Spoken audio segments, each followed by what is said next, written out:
I nuraghi sono per me una delle cose più affascinanti della storia della Sardegna. E dico storia della Sardegna perché questa è la storia della Sardegna. A volte noi vogliamo essere protagonisti, diciamo, è la nostra storia, la storia dei sardi, addirittura c'è chi chiama i nuragici, li chiama sardi. Azzardano a dire civiltà sarda, non so se l'avete mai sentito. C'è questo protagonismo che abbiamo un po' nel passato di questa terra, perché io non penso che questa sia la nostra storia, non è la mia storia è quella degli ultimi 40 anni, quello che ho fatto adesso in questo momento, questa è la mia storia. Mentre la storia dei nuragici è la storia dei nuragici, sono gli unici abitanti della Sardegna che hanno fatto i nuraghi e io li rispetto per quello che sono, non li chiamerei sardi. Meritano il loro posto nella storia di questa terra tanto quanto noi, che siamo qui adesso, che sì, siamo i sardi moderni. Anche i nuragici erano i sardi, ma chiamarli sardi secondo me non è per niente giusto. Sono quei sardi che hanno fatto i nuraghi, i nuragici. Quello che noi stiamo facendo, stiamo non raccontando la storia dei sardi, ma la storia della Sardegna.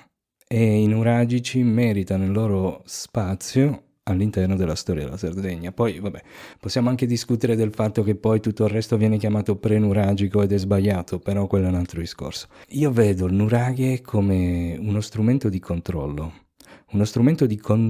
di massa, una cosa che all'epoca di Liliu non esisteva. Lui ha visto la reggia nuragica, quindi una casa fortezza che non piace a nessuno questa idea, non piace neanche a me. E quindi ha visto il nuraghe come una fortezza militare. Il nuraghe ha sì tutta la caratteristica di una struttura militare, di fortezza, però questa idea non è mai piaciuta a nessuno, perché è stata usata la parola difesa. Nessuno vuole vedere il nuraghe come strumento di difesa da cosa, da chi, cosa deve difendere. Se noi cambiassimo la parola difesa con controllo, quindi il nuraghe è uno strumento di controllo, allora torna tutto. Si può iniziare a ragionare sulle caratteristiche di questo strumento di controllo. Lo strumento di controllo di massa più usato oggi è il drone. Il nuraghe soddisfa pienamente le caratteristiche di un drone, fornisce una vista aerea su una vasta area della Sardegna, a volte si vede mezza Sardegna da alcuni nuraghi. Ha delle caratteristiche base che permettono proprio una vista aerea, uno strumento di avvistamento. Adesso uno dice avvistare chi e cosa? Per difendersi da chi e cosa? No, era uno strumento di controllo.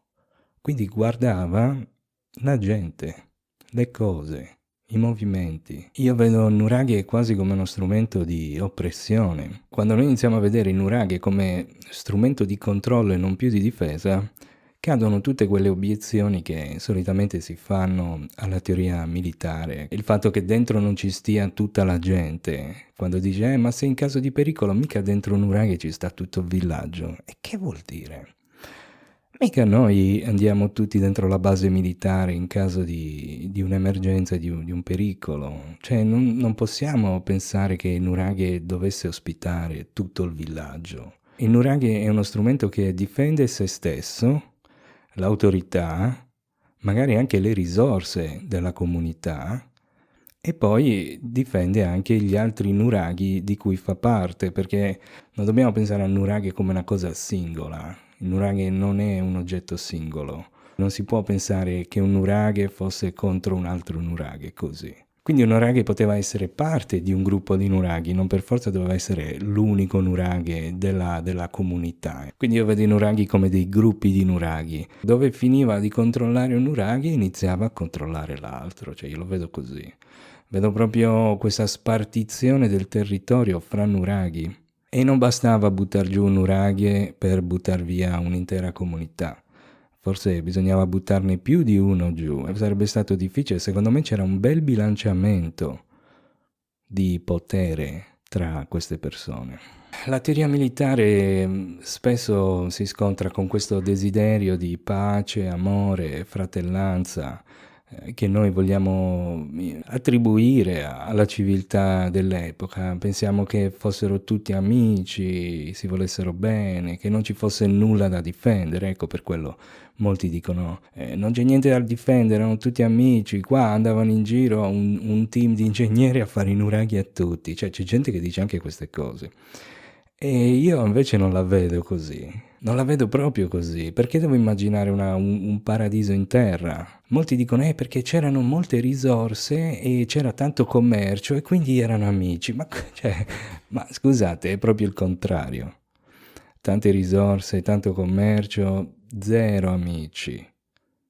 Tutti quei nuraghi tutti che si guardavano, se qualcuno tirava fuori un po' di fumo dalla capanna andavano a controllare se stesse fondendo metalli, c'era un controllo totale delle attività e di tutto quello che faceva la gente.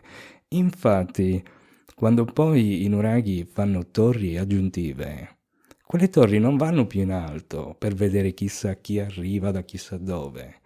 Quelle torri vanno più in basso, vanno vicino alle persone, vicino alla gente. Il nuraghi poteva benissimo essere uno strumento di controllo, ma anche di oppressione.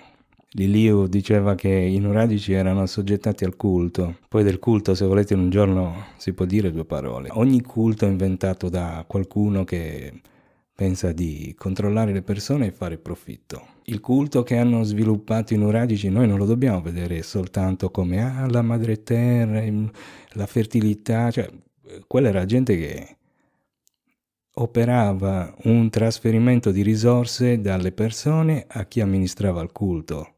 Cioè chi si inventa un culto, perché tutti i culti vengono inventati, lo fa per controllare la gente e per prendergli le risorse. Io vedo la società di quell'epoca come una società molto avanzata in questo campo. Il servizio che davano del culto era immenso, c'era il pozzo, la tomba. Io credo a questa cosa che diceva Liliu, che i nuragici erano assoggettati al culto, e aggiungo anche che erano assoggettati anche al nuraghe. Erano gli instancabili costruttori dello strumento che serviva per controllarli. Ecco perché il nuraghi diventa proprio una corsa agli armamenti. Questi nuraghi spuntano un po' ovunque. Diventa uno strumento necessario per la vita nell'isola. Si fanno tante cose in serie perché servono, è fondamentale il nuraghe. È fondamentale se l'hanno fatto in quel modo e se ne hanno fatto 7000. Non si può pensare a una cosa come a un passatempo, a una finestrella da cui entra il sole una volta all'anno. La teoria dello strumento di controllo convive anche con le altre.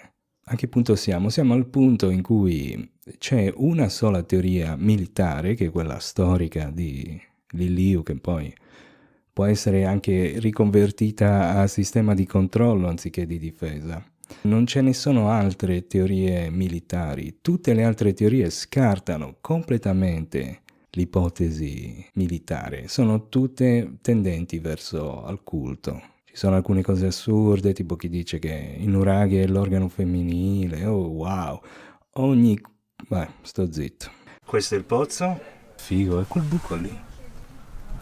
L'organo femminile, che ogni volta che c'è un buco, scusate. Si è fatta spazio la teoria polifunzionale, quindi che il nuraghe possa aver avuto diverse funzioni. Uno svolgeva un compito e un altro ne svolgeva un altro. Questa teoria polivalente vuole soddisfare un po' tutti. Un nuraghe può essere un osservatorio astronomico, può essere un pozzo, può essere un luogo di fusione. Io faccio l'esempio sempre del coltellino svizzero, che è uno strumento polifunzionale. Una volta puoi avere il cacciavite, una volta il tagliaunghie, però c'è sempre il coltello, quindi anche il nuraghe, che può avere diverse funzioni, comunque è sempre una torre che ha una vista aerea sulla zona e quello non lo puoi tralasciare, quel dettaglio non si può tralasciare, bisogna dargli l'importanza che merita. Questa teoria polifunzionale, secondo me, siamo bloccati, è solo perché non riusciamo a metterci d'accordo, allora diciamo vabbè, il nuraghe è un po' di tutto. Poi c'è questo problema del culto, che si vuole cristianizzare il nuraghe, siccome abbiamo cristianizzato tutta la civiltà nuragica e tutto quello che hanno fatto nella preistoria sarda. Il 90% dei luoghi preistorici sardi ha un nome di santi cristiani. La gente vuole continuare questo scempio, vorrebbe cristianizzare anche il nuraghe. Siccome i nostri paesi hanno il villaggio con la chiesa al centro, allora ci sono delle persone che vorrebbero vedere il nuraghe come il luogo di culto, quindi il villaggio col nuraghe al centro, quindi il nuraghe luogo di culto. Questa è una cosa pessima, e al centro è grande è la chiesa. E io non accetto queste cose, quindi la gran parte delle teorie diverse da quella militare vanno verso questa visione del nuraghe come luogo di culto. Poi ho sentito delle cose assurde, tipo che il nuraghe va verso l'alto, verso il cielo, però poi ci sono i pozzi che vanno verso il basso, e uno dice scusa, ma non era verso il cielo? Perché vanno anche verso il basso questi? Sono un po' confusi. Non riesco ad attribuire caratteristiche mistiche al nuraghe, onestamente. Poi c'è la teoria dell'allineamento astronomico. Fare 7000 nuraghi per far entrare il sole da una finestrella. Il sole entra dalla finestrella quel giorno dell'anno perché l'hanno magari deciso loro. Però quello non può essere il motivo per cui tutta quella roba è stata fatta.